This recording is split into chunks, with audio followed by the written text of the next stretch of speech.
अभी कल हमको किसी ने बताया था, तो बोले वो नौकरी करते थे प्लास्टिक फैक्ट्री में और वो पाइप फट गया, पूरा प्लास्टिक जो द्रवित प्लास्टिक के ऊपर, बोले जिंदा जल गया।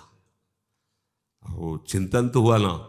तो अब जैसे अपने लोग दूसरे जीवों को जला के खा रहे ना, ऐसे पैर बांध दिए उनको भूंज रहे, तुम्हारे पैर भी नहीं बांधे जाएंगे, जिंदा भूंज जाओगे।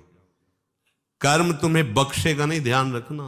दुख यो नया, रसेंद्री के स्वाद के लिए तुमने उन असमर्थ पशुओं को, पक्षियों को अपने स्वाद का कारण मान रहे हो, उनके मांस को। ठीक है, ले लो, मान लो इस जन्म में तो तुम ऐसे हो, लेकिन पीछे जन्म में तुमने किया ना, तो क्या परिणाम आया?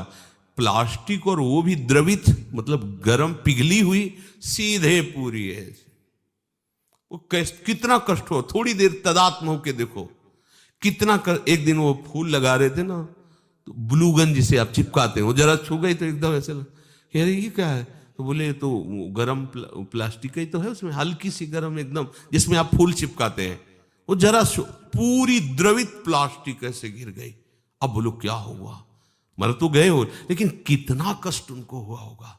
ये कर्म आया। देखो तुम भूंजे ना उसके पैर बांध के, या ऐसे बांध के और खाए, अब देखो तुम्हें पैर भी नहीं बांधने पड़े। वो कर्म ने कैसे एकदम पूरा पाइप फटा, ऊपर पूरा गिरा, ले हो गया। सावधान दुख यो नया। अभी समझ में नहीं आ रहा तो मन मौज ले लो, मस्ती कर लो। ये मस्ती तुम्हारे लिए इतनी महंगी पड़ेगी, कोई साथ। अब बोलो कौन है वहां? परिवार, कोई धन संपत्ति, कोई भी साथ दे, पूरे शरीर में प्लास्टिक, गरम प्लास्टिक से पैक। कितना भयानक कष्ट, कितना भयानक कष्ट। ये एक कष्ट, ऐसे अनंत कष्टों को भोगना पड़ता है जीवों को। अब फिर नया जन्म होगा, उसको भूल जाएगा कि ऐसा पीछे कष्ट मिला था। जैसे अपने लोग मां के गर्भ से निकले तो कितना भयानक कष्ट, लेकिन याद है क्या? सब लोग वहीं से निकले, कोई नहीं याद। भगवान याद दिला रहे, दुख यो नया। किसी भी प्रकृति जन्य, अगर मुक्त होना है दुखों से, प्रकृति जन्य संयोग जन्य सुखों को मत भोगो, मत स्वीकार करो, तो तुम्हें कभी दुख भोगना नहीं पड़ेगा, पक्का।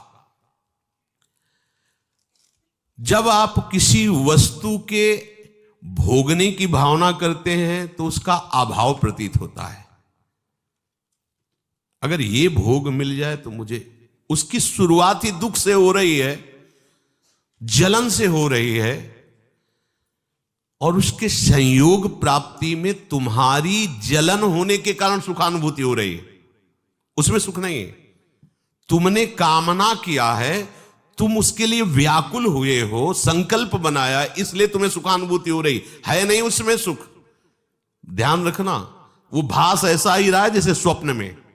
स्वप्न में लग रहा है बहुत अच्छा अच्छा खा रहे, पर पेट भरा क्या? कुछ नहीं। स्वप्न में भी तो सारी क्रियाएं होती, क्या होता है? कुछ होता है क्या? जागृत में ठीक वैसे ही भ्रम है।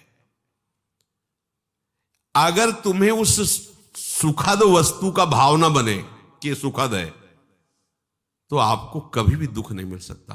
पर हम पहले किसी भी वस्तु, आज पूरा प्राणी समुदाय चेष्टा केवल सुख के लिए कर रहा है, केवल सुख के लिए।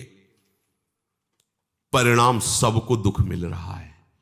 जो प्रभु की तरफ चले वो धीरे धीरे दुख से निवृत्त होते हुए परम सुख की तरफ जा रहे हैं।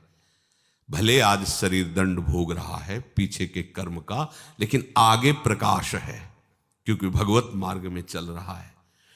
वस्तु के अभाव का दुख जितनी जोर का होगा, मिलन में तुम्हें उतनी ही सुखानुभूति होगी। ये ब्रह्म ऋषियों का मनन है। वस्तु के भोग का जितना गाढ़ चिंतन होगा, उतनी तुम्हें उस भोग में सुख लगेगा, है नहीं? लगेगा।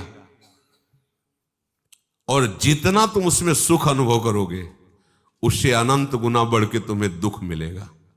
ये सिस्टम है, ये है नियम है। इसीलिए देख लो, सब दुखी हैं, सब शांत हैं।